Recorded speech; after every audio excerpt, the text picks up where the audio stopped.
2005, an arrangement between Canada, Mexico, and the United States was made. This arrangement, unannounced to the public, unregulated by Congress, merges the United States, Mexico, and Canada into one entity, erasing all borders. It's called the North American Union, and you might want to ask yourself why you've never heard of this. In fact, there is only one mainstream reporter who has actually heard of and has had the courage to cover this issue. The Bush administration's open borders policy and its decision to ignore the enforcement of this country's immigration laws is part of a broader agenda. President Bush signed a formal agreement that will end the United States as we know it, and he took the step without approval from either the U.S. Congress or the people of the United States. It's a deal that few have even heard of. It's being done again by very few people at the very top on behalf of the investment class, but the working class of people, political officials across our country, from communities, from cities and so forth, they don't know anything about this. This isn't some trade agreement. It is a total removal of sovereignty from these countries, which will also result in a completely new currency called the Amero. Fall. Apart from that, I think one thing people who are dollar-based need to focus on is the Amero. That's the one thing that nobody's talking about that I think is going to have a big impact on everybody's life in Canada, the U.S., and Mexico. The Amero is the proposed new currency for the North American community, which is being developed right now between Canada, the U.S., and Mexico to make a borderless community, much like the EU, and the dollar, Canadian dollar, U.S. dollar, and the Mexican peso replaced by the Amero. By default of this agreement, the American Constitution will eventually be obsolete. You would think that a situation like this would be on the cover of every major newspaper. That is until you realize that the people who are behind this movement are the same people behind the mainstream media, and you are not told what you're not supposed to know. The North American Union is the same concept as the European Union, the African Union, and the soon-to-be Asian Union, and the same people are behind all of them. And, when the time is right, the North American Union, the European Union, the African Union, and the Asian Union will be merged together, forming the final stages of a plan these men have been working on for over 60 years. A one-world government.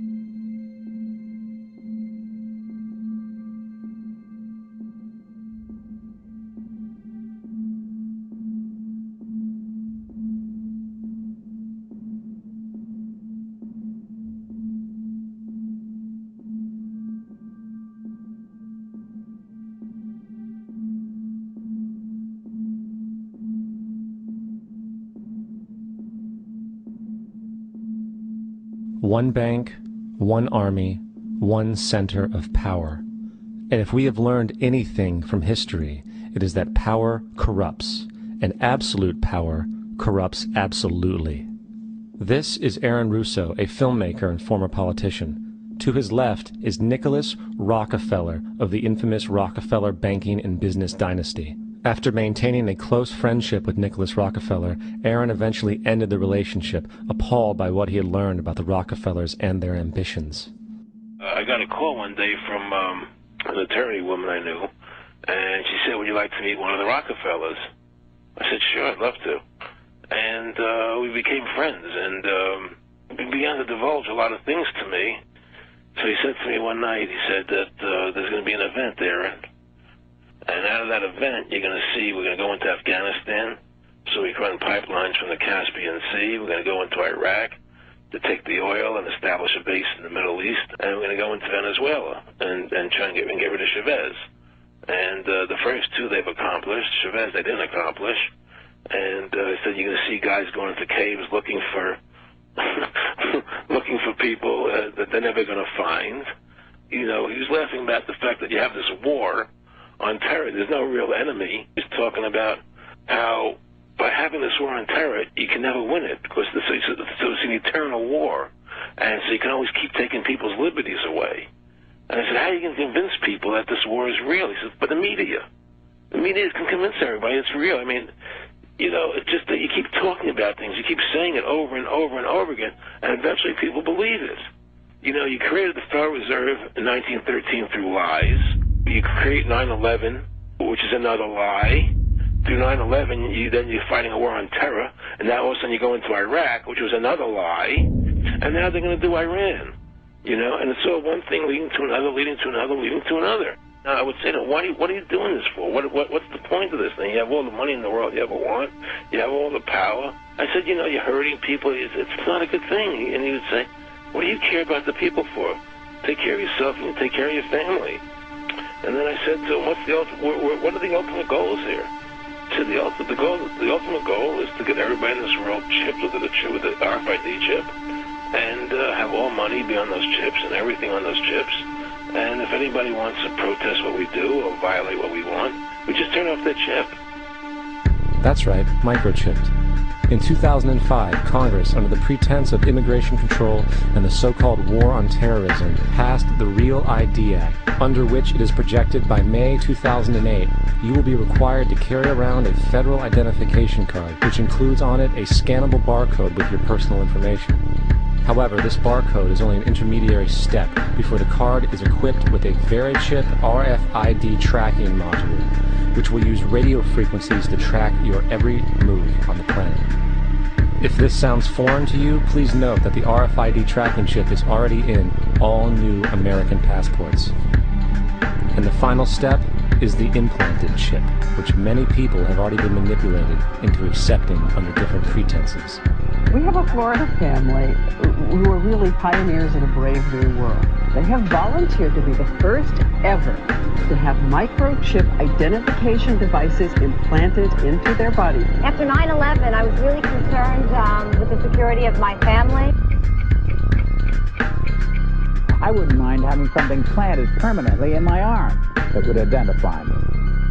In the end, everybody will be locked into a monitored control grid where every single action you perform is documented. And if you get out of line, they can just turn off your chip, for at that point in time, every single aspect of society will revolve around interactions with the chips. This is the picture that is painted for the future if you open your eyes to see it. A centralized one-world economy where everyone's moves and everyone's transactions are tracked and monitored, all rights removed. The most incredible aspect of all. These totalitarian elements will not be forced upon the people. The people will demand them. For the social manipulation of society through the generation of fear and division has completely detached humans from their sense of power and reality. A process which has been going on for centuries, if not millennia. Religion, patriotism, race, wealth, class, and every other form of arbitrary, separatist identification and thus conceit has served to create a controlled population, utterly malleable in the hands of the few. Divide and conquer is the motto, and as long as people continue to see themselves as separate from everything else, they lend themselves to being completely enslaved. The men behind the curtain know this, and they also know that if people ever realize the truth of their relationship to nature, and the truth of their personal power, the entire manufactured zeitgeist they prey upon will collapse like a house of cards. Is Aaron Russo, a filmmaker and former politician. To his left is Nicholas Rockefeller of the infamous Rockefeller banking and business dynasty. After maintaining a close friendship with Nicholas Rockefeller, Aaron eventually ended the relationship, appalled by what he had learned about the Rockefellers and their ambitions. I got a call one day from an attorney woman I knew, and she said, would you like to meet one of the Rockefellers? I said, sure, I'd love to. And we became friends, and he began to divulge a lot of things to me. So he said to me one night, he said that there's going to be an event there, and out of that event, you're going to see we're going to go into Afghanistan, so we can run pipelines from the Caspian Sea. We're going to go into Iraq to take the oil and establish a base in the Middle East, and we're going to go into Venezuela and try and get rid of Chavez. And the first two they've accomplished. Chavez they didn't accomplish. And he said you're going to see guys going into caves looking for people that they're never going to find. You know, he was laughing about the fact that you have this war on terror. There's no real enemy. He's talking about how by having this war on terror, you can never win it because it's an eternal war. And so you can always keep taking people's liberties away. And I said, how are you going to convince people that this war is real? He said, but the media. The media can convince everybody it's real. I mean, you know, it's just that you keep talking about things. You keep saying it over and over and over again, and eventually people believe it. You know, you created the Federal Reserve in 1913 through lies. You create 9/11, which is another lie. Through 9/11, you're fighting a war on terror, and now all of a sudden you go into Iraq, which was another lie, and now they're going to do Iran. You know, and it's all one thing leading to another, leading to another, leading to another. Now, I would say, what are you doing this for? What's the point of this thing? You have all the money in the world you ever want. You have all the power. I said, you know, you're hurting people. It's not a good thing. And he would say, what do you care about the people for? Take care of yourself and you take care of your family. And then I said to him, what are the ultimate goals here? He said, the ultimate goal is to get everybody in this world chipped with the RFID chip and have all money be on those chips and everything on those chips. And if anybody wants to protest what we do or violate what we want, we just turn off their chip. That's right, microchipped. In 2005, Congress, under the pretense of immigration control and the so-called war on terrorism, passed the Real ID Act, under which it is projected by May 2008, you will be required to carry around a federal identification card, which includes on it a scannable barcode with your personal information. However, this barcode is only an intermediary step before the card is equipped with a VeriChip RFID tracking module, which will use radio frequencies to track your every move on the planet. If this sounds foreign to you, please note that the RFID tracking chip is already in all new American passports. And the final step is the implanted chip, which many people have already been manipulated into accepting under different pretenses. We have a Florida family who are really pioneers in a brave new world. They have volunteered to be the first ever to have microchip identification devices implanted into their body. After 9/11, I was really concerned with the security of my family. I wouldn't mind having something planted permanently in my arm that would identify me. In the end, everybody will be locked into a monitored control grid where every single action you perform is documented. And if you get out of line, they can just turn off your chip, for at that point in time, every single aspect of society will revolve around interactions with the chips. This is the picture that is painted for the future if you open your eyes to see it. A centralized one-world economy where everyone's moves and everyone's transactions are tracked and monitored, all rights removed. The most incredible aspect of all. These totalitarian elements will not be forced upon the people. The people will demand them. For the social manipulation of society through the generation of fear and division has completely detached humans from their sense of power and reality. A process which has been going on for centuries, if not millennia. Religion, patriotism, race, wealth, class, and every other form of arbitrary, separatist identification and thus conceit has served to create a controlled population, utterly malleable in the hands of the few. Divide and conquer is the motto, and as long as people continue to see themselves as separate from everything else, they lend themselves to being completely enslaved. The men behind the curtain know this, and they also know that if people ever realize the truth of their relationship to nature and the truth of their personal power, the entire manufactured zeitgeist they prey upon will collapse like a house of cards.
family who are really pioneers in a brave new world.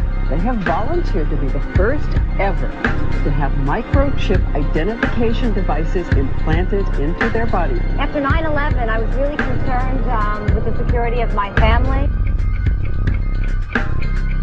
I wouldn't mind having something planted permanently in my arm that would identify me. In the end, everybody will be locked into a monitored control grid where every single action you perform is documented. And if you get out of line, they can just turn off your chip, for at that point in time, every single aspect of society will revolve around interactions with the chips. This is the picture that is painted for the future if you open your eyes to see it. A centralized one-world economy where everyone's moves and everyone's transactions are tracked and monitored, all rights removed. Stop the terrorist. Ladies and gentlemen, this is something out of a science fiction horror movie. They're taking chips because they stand with the mother government. I'm living in Nazi Germany Twilight Zone. Now politicians are announcing... You gotta do what you gotta do to keep your kids safe. Civil libertarians, eat your hearts out. Civil libertarians, eat your hearts out. You're getting scanned. It's not just children getting brainwashed on cartoons. It's everywhere. This is the prison grid, turning the whole world into a cashless control system. I have read the federal documents, the total plan to force us into these compact cities. You absolutely must resist the thumb scans, the face scans, the retina scans, cameras that can recognize you and scan your face against a billion faces in a single second. Everything, no food, no water, no houses, no jobs, no nothing without it. They're actually announcing it. They're going to put it in place, and you are the terrorist. You've already heard them say it. Gun owners, Christians, conservatives, libertarians, liberals, anybody that doesn't go along with global New World Order tyranny will be watched, will be controlled, will be tracked. The New World Order gang has a reason they want to.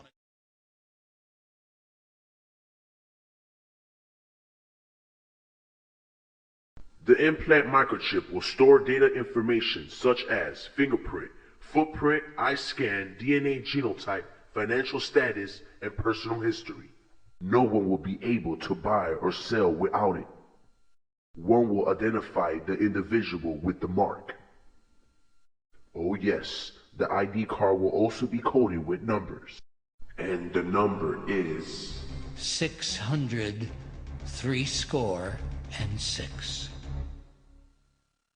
And he causeth all, both small and great, rich and poor, free and bond, to receive a mark in their right hand or in their foreheads, and that no man might buy or sell, save he that had the mark, or the name of the beast, or the number of his name. Here is wisdom. Let him that hath understanding count the number of the beast, for it is the number of a man, and his number is 600 threescore and 6.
Scripture tells us that the first beast of Revelation 13, which is also represented as the mother of harlots in Revelation 17, would force all under its power to take a mark, without which it would be impossible to buy or to sell anything. The mark of the beast is the connecting link between the two entities, the beast and the apostate church system. I posted a detailed study of Revelation 17, which Scripture identifies this church system as the Roman Catholic Church institution. Her identity is sealed in God's Word. The Spirit of God emphasizes the importance of this mark she will force people to take, that he mentions it 7 times in Revelation. That no man might buy or sell save he that had the mark, or the name of the beast, or the number of his name. Chapter 14 speaks about the fall of Babylon, that great city, who committed spiritual fornication with the inhabitants of the earth. Those who received the mark of the beast will share in her judgment. And the smoke of their torment ascendeth up for ever and ever, and they have no rest day nor night, who worship the beast and his image, and whosoever receiveth the mark of his name. Chapter 15 is a preparation chapter for the outpouring of the 7 vials of God's judgment. These judgments are to be poured upon the beast system, the Roman Catholic Church, and those who receive her mark. With the outpouring of the first vial, we begin the process spoken of in Revelation 17, where the people turn on Romanism and its supporters. And the first went and poured out his vial upon the earth, and there fell a noisome and grievous sore upon the men which had the mark of the beast, and upon them which worshipped his image. The last 2 verses mentioning the mark of the beast tell us those who accept the mark, or those who refuse the mark, will either be cast into the lake of fire, or reign with Christ as overcomers. And the beast was taken, and with him the false prophet that wrought miracles before him, with which he deceived them that had received the mark of the beast, and them that worshipped his image. These both were cast alive into a lake of fire burning with brimstone. And those who refused the mark of Catholicism, those who were martyred and slain for their Christian faith, will reign with Christ for 1,000 years. And I saw thrones, and they that sat upon them, and judgment was given unto them. And I saw the souls of them that were beheaded for the witness of Jesus, and for the word of God, and which had not worshipped the beast, neither his image, neither had received the mark upon their foreheads, or in their hands, and they lived and reigned with Christ 1,000 years. So what does Scripture tell us about the mark of the beast specifically? No man might buy or sell, save he that had the mark, or the name of the beast, or the number of his name. I know there are dozens of videos out there proclaiming that the mark of the beast will be an RFID chip with GPS tracking capability. We won't be able to buy or sell unless we take the chip. I don't doubt for one moment that the one-worlders would like something like this in their electronic arsenal, but this has already had historical fulfillment centuries ago. It wasn't when we first got our Social Security numbers when the Christians at that time said it was the mark of the beast. Think about it. We can't legally be employed, open a bank account, get credit, or buy a home without one. To assume this number, which burdens all Americans, is this the mark of the beast? No, it's not. See, the mark of the beast is not something that will sneak up on us, and we'll find out later it has to do with the beast system. It's not our Social Security number, it's not our driver's license, national ID card, passport, or even an electronic chip. Accepting of the mark must be a conscious decision of the recipient to accept what the Roman Catholic Church, the beast system, has to offer. And it cannot be limited to just those persons in high-tech countries. The two, the beast and the mark of the beast, must be connected because the mark is directly associated with the beast. We can't say the beast is Romanism, but then when it comes to the mark of the beast, that's a computer chip under the control of the U.S. government. And what about the third worlders? What about the billions that live outside the electronic age? Or is the mark only reserved for those in affluent countries? And what about the billions that have lived since Christ walked the earth? To identify the mark, we must go back in time, because people were being marked with it through history, even before electricity was discovered and the light bulb was invented. There are 2 different decrees that came out of the Church of Rome. They ordered no trade with heretics, neither buy from nor sell to them, and they did not allow heretics to be buried in consecrated ground. Heretics, by the way, are defined as anyone that does not agree 100% with their nonsense. If you are a Roman Catholic today and you view the Eucharist as symbolic only, you are a heretic. If you do not believe in purgatory, you are accursed. In the 16th century, you would be burned alive at the stake. Heretics were hunted down during the Dark Ages, and unless you had been stamped by Rome, you had no chance. No trade with heretics unless you got the mark. What was the mark? The mark of the beast on the forehead and hand can be interpreted symbolically, as most of Revelation is symbolic, as complying in mind and physical deed with the will of the Roman Catholic Church and its Pope. Thus the mark is received on the forehead and hand, mind and deeds. I personally believe there is a literal fulfillment of the mark as well, and I believe the mark to be the Latin cross. When the child is brought for what they call baptism or christening, the priest drives out the devil, allegedly, and then he sprinkles the child with water. The child is blessed, and the priest makes a sign of the cross, the Latin cross, in oil upon the child's forehead. At confirmation, the bishop slaps the little Catholic's face to show they are going to continue in the faith of Romanism, and then what does he do? He makes the sign of the cross in oil on the forehead again. And when they come time to die, and they get the last rites or extreme unction, the priest marks the dying Romanist with the Latin cross yet again in oil. They are marked from the cradle to the grave, and when Ash Wednesday rolls around again, you will see the Catholics lining up to get their little ash marks on their forehead. The mark of the beast.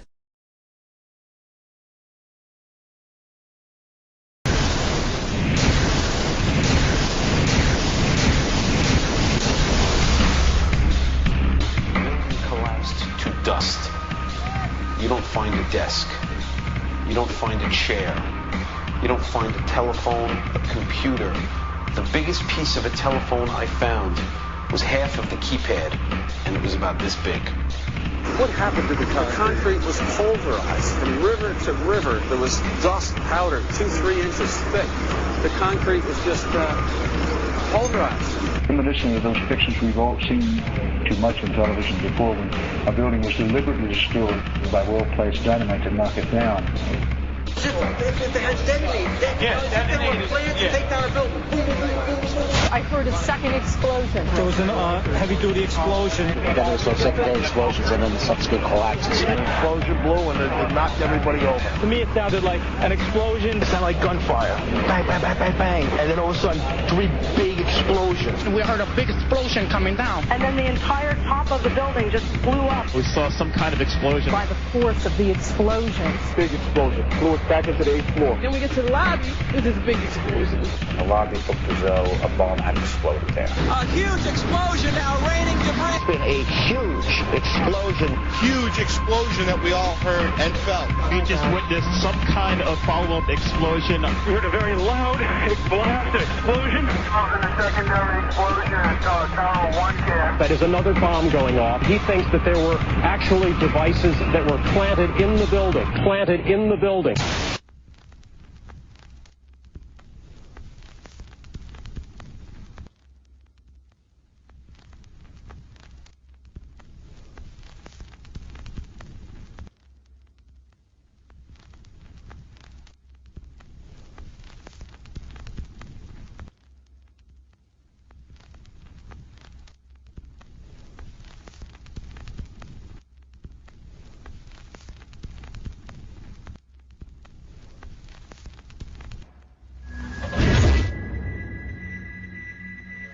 USA Today reports that in the 2 years before the attacks on September the 11th, NORAD conducted exercises using hijacked airliners as weapons.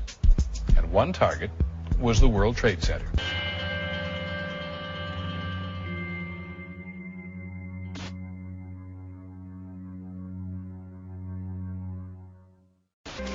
In confidential documents from the Philippines obtained by CNN, the plan was clear. He will board any American commercial aircraft, control its cockpit, and dive it at the CIA headquarters. Other buildings targeted the Pentagon and the World Trade Center.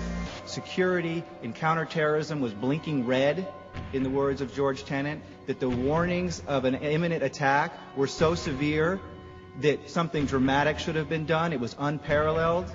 Instead, our president went on a month-long vacation.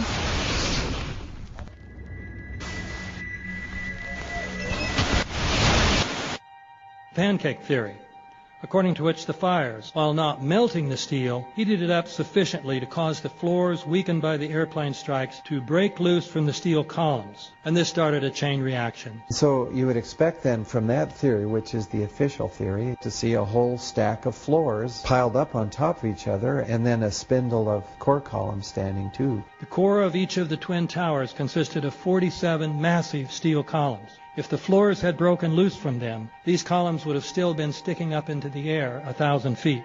The plane did not cut all those core columns.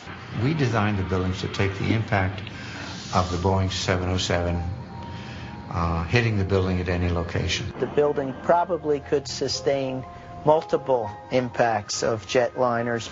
That the plane flew straight into the building.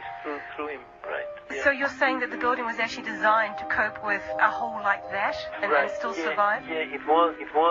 If you had dropped, say, a billiard ball from the top of the World Trade Center, 110 floors up there, it would have taken 8 to 10 seconds to hit the ground, encountering no resistance whatsoever. The Twin Towers came down in nearly free fall speed. 200,000 tons of steel shatters and explodes outwards over 500 feet. This means that floors shattered at an average rate of about 10 floors per second. There is no scenario for a pancake effect of buildings falling that allows them to fall at the rate of free fall. Now what can do that? What can move mass out of the way? Explosives.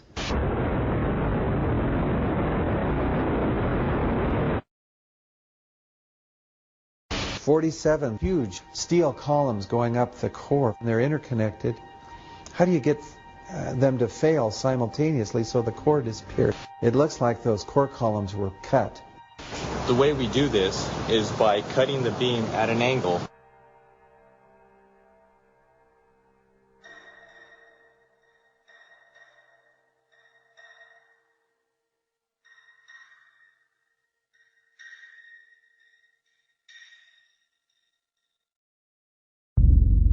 I started looking at the molten metal. All three buildings, both towers, in the rubble, in the basement areas, and Building 7, there's these pools of molten metal.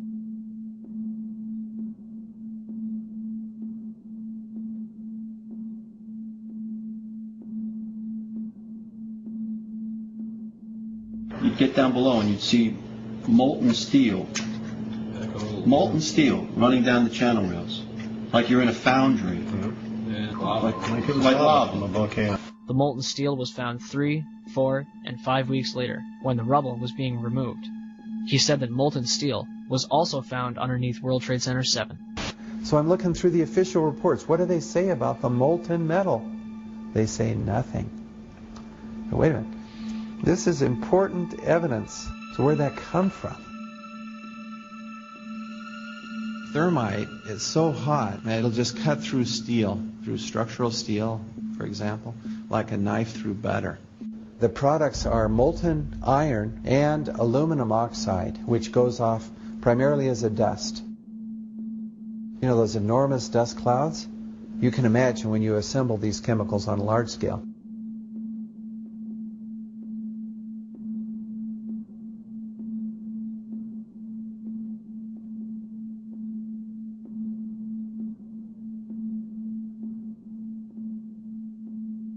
Molten metal pools under both towers after they collapsed, and Building 7. Now, Building 7 wasn't even hit by a jet. Part of the problem is that most people simply don't know much about Building 7 due to the extraordinary secrecy surrounding this collapse. And this was a 47-story skyscraper. This building fell at 5:25. It was not hit by a plane.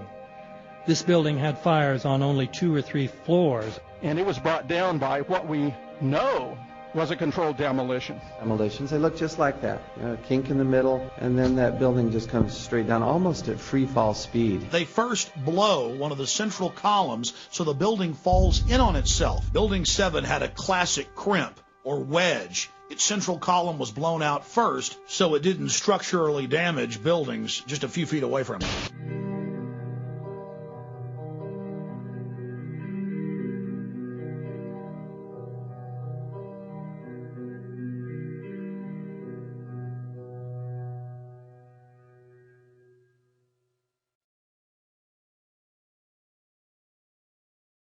Our office was on the B1 level. As I was talking to a supervisor at 8:46, and all of a sudden we hear, boom!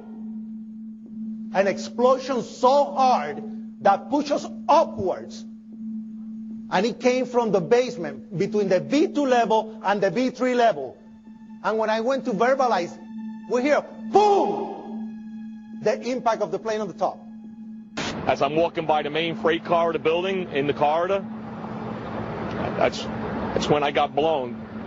I mean, the impact of the explosion threw me to the floor, and that's when everything started happening. All of a sudden, a big impact happened again, and all the ceiling tile was falling down, the light fixtures were falling. You know, you got to go clear across the whole from 1 to 2 World Trade Center, and then all of a sudden, it happened all over again. Something else hit us to the floor. Right in the basement, you felt it. Walls were caving in, everything that was going on.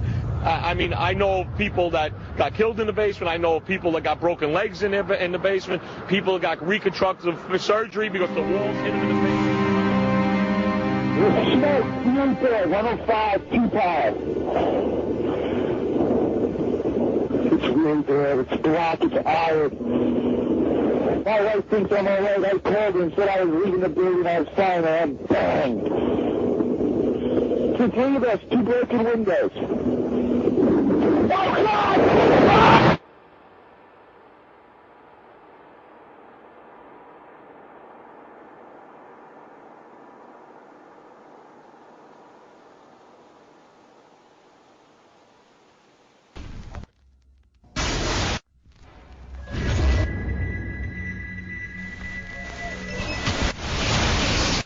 According to standard operating procedure, if an FAA flight controller notices anything that suggests a possible hijacking, the controller is to contact a superior. If the problem cannot be fixed within about a minute, the superior is to ask NORAD, the North American Aerospace Command, to send up or scramble jet fighters to find out what is going on. NORAD then issues the scramble order to the nearest Air Force base with fighters on alert.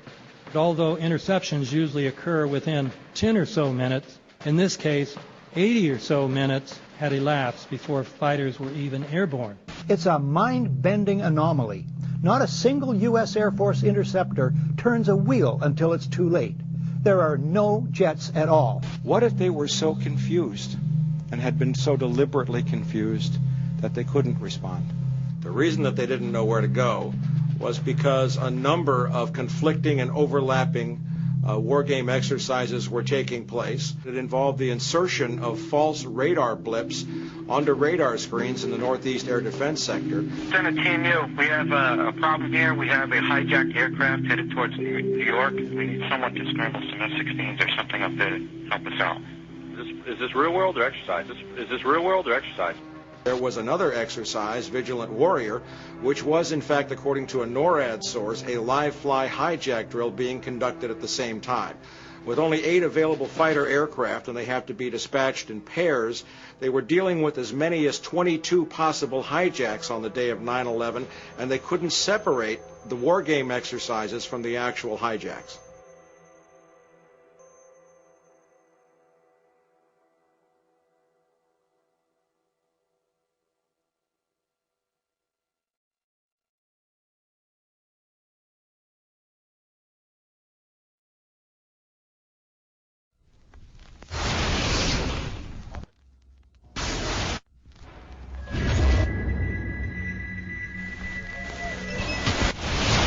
Page 172. The U.S. government has not been able to determine the origin of the money used for the 9/11 attacks. Ultimately, the question is of little practical significance. The American authorities have not managed to trace the source of the funding. And then the most amazingly disingenuous statement, ultimately, is it of little consequence. It is of massive consequence. Doesn't it matter who paid for 9/11? The collapse of Building 7 has been recognized as especially difficult to explain. The 9/11 Commission report implicitly admitted that it could not explain the collapse of this building by not even mentioning it.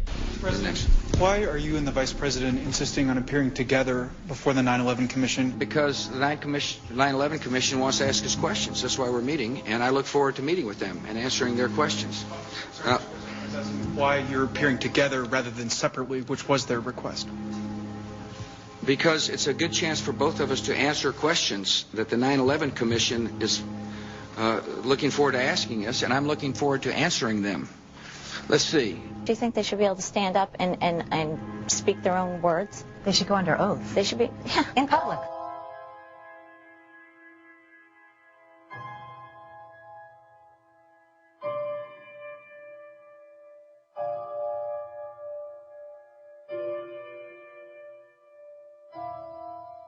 Don't you think that the families deserve to have a transcript or to be able to see what you Adam, said? you asked me that question yesterday. I got the same answer, yeah. The final report was a unanimous report. That means that if there was a single commissioner who had any objection about anything, that fact would be dropped from the report. We have found out that he not only served on the transition team of the Bush administration, that he was a person who wrote a draft memo for the setup of the Bush administration's National Security Council, that he was an individual who wrote the preemptive war strategy that was eventually used for the war in Iraq, that he is a close friend of Condoleezza Rice's. We want him to resign. There is literally nothing in the 9/11 report that the Bush administration did not approve of. We can understand, therefore, why the Commission, under Zelikow's leadership, would have ignored all the evidence that would point to the truth, that 9/11 was a false flag operation intended to authorize the doctrines and funds needed for a new level of imperial mobilization.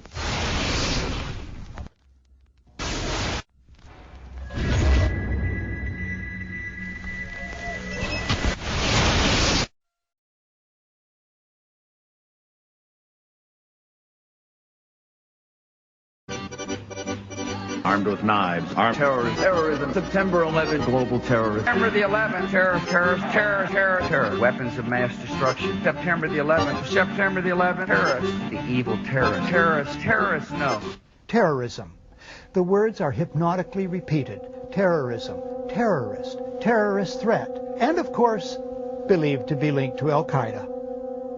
But it's the so-called war on terrorism that's in our faces practically 24/7 as the inescapable focus of our existence. One day, our grandchildren will look back on this time and ask, how was the war on terror won? The entire U.S. ruling class, ruling elite, comes to see terrorism as the preferred means, indeed the only means, to provide social cohesion, to provide an enemy image for the society to keep it together. According to neocon theory from Carl Schmitt, you have to have an enemy image in order to have a society. It's a very dangerous thing, because now it means that the entire social order, the political parties, intellectual life, politics in general, all based on a monstrous myth.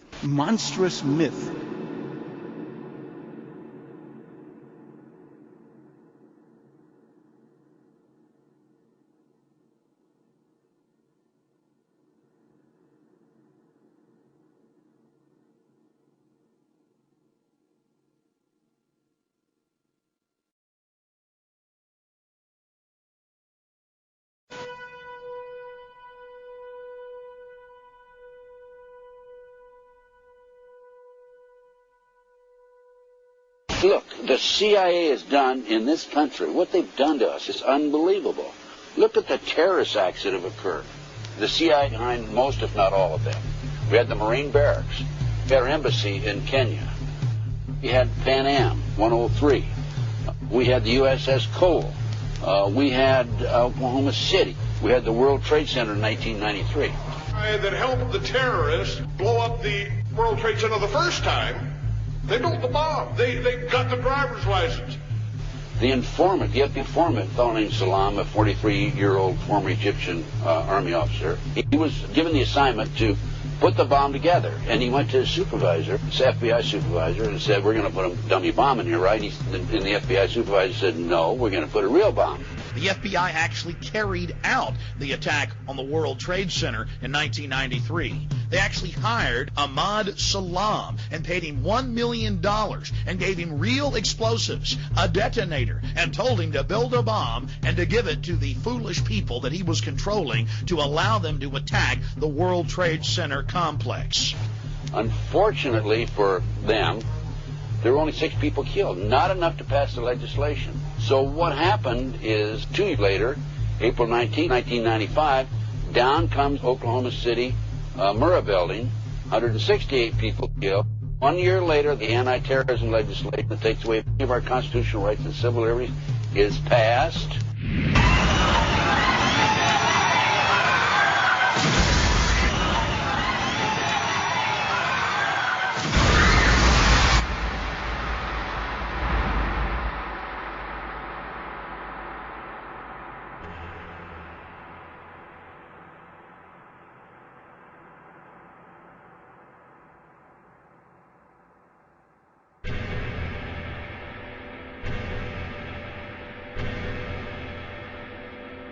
Because at 9:30 this morning, we were actually running an exercise for over a company of 1,000 people in London, based on simultaneous bombs going off precisely at the railway stations that happened this morning. So I still have the hairs on the back of my neck standing upright. To get this quite straight, you were running an exercise to see how you would cope with this, and it happened while you were running the exercise? Precisely.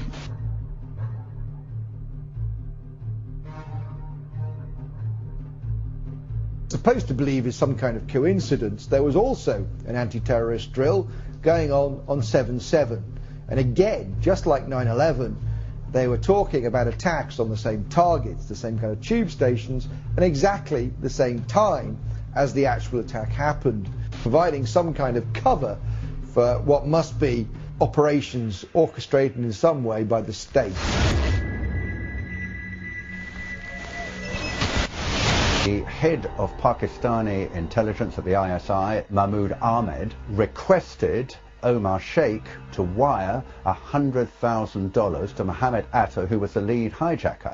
Hijacker Mohammed Atta received wire transfers via Pakistan. The man sending the money to Atta is believed to be Ahmed Umar Saeed Sheikh. Omar Sheikh admitted he was supported by the Pakistan government's intelligence service, the ISI.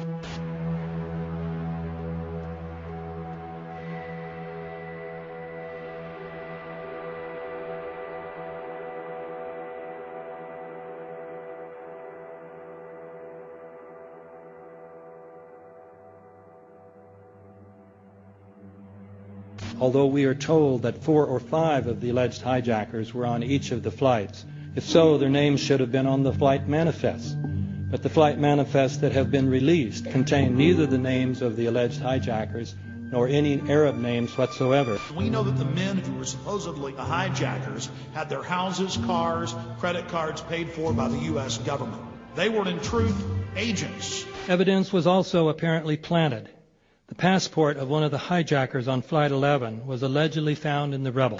Goes through the fireball, through the side of the plane, and comes down to the ground unscathed. But something happened. For 6 months they reported they had this passport. Boy, we've got it, we've got the proof. And then the guy stood up and was alive. Several of these 19 men are still alive.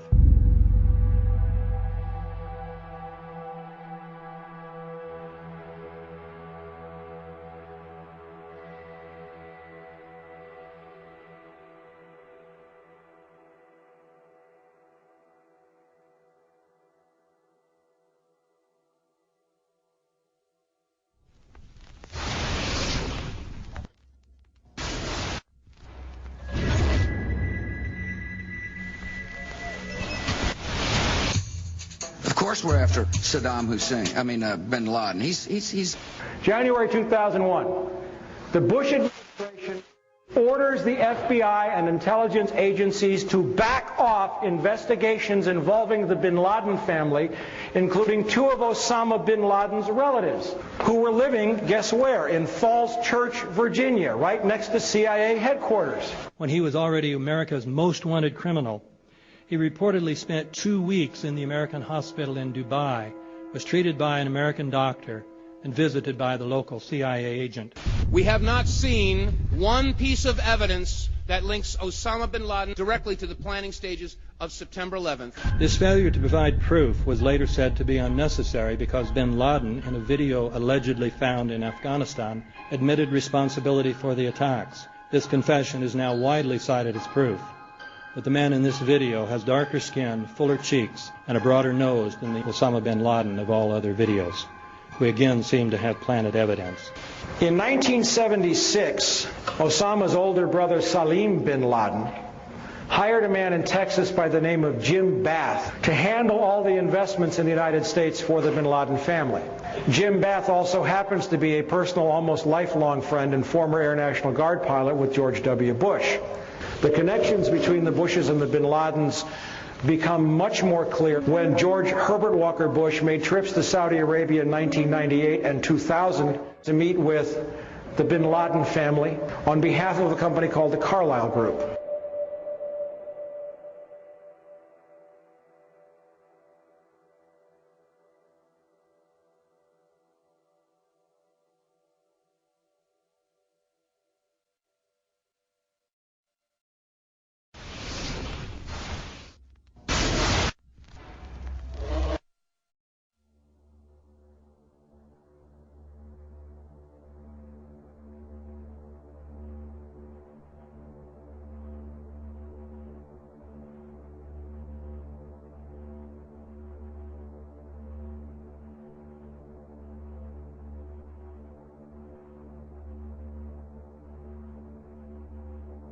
I am absolutely appalled at how much people in this country do not think.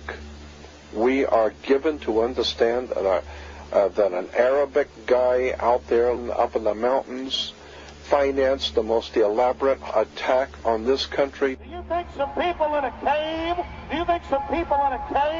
were able to have NORAD stand down? Do you think that people in a cave were able to have all of this happen? And when I think about how many Americans were killed in New York City, and believing as I do that this thing was a setup job, this is a textbook operation that Nazis used, and they've used it over and over again. America has been suckered in one more time. I don't have to tell you things are bad. Everybody knows things are bad. The dollar buys a nickel's worth. Banks are going bust. Shopkeepers keep a gun under the counter. Punks are running wild in the street, and there's nobody anywhere who seems to know what to do, and there's no end to it. We know the air is unfit to breathe, and our food is unfit to eat. We sit watching our TVs while some local newscaster tells us that today we had 15 homicides and 63 violent crimes, as if that's the way it's supposed to be. We know things are bad, worse than bad. They're crazy. It's like everything everywhere is going crazy, so we don't go out anymore. We sit in the house, and slowly the world we're living in is getting smaller, and all we say is, please, at least leave us alone in our living rooms. Let me have my toaster and my TV and my steel-belted radios, and I won't say anything. Just leave us alone. Well, I'm not going to leave you alone. I want you to get mad. I don't want you to protest. I don't want you to riot. I don't want you to write to your congressman because I wouldn't know what to tell you to write. I don't know what to do about the depression and the inflation and the Russians and the crime in the street. All I know is that first, you've got to get mad. You've got to say, I'm a human being. God damn it. My life has value.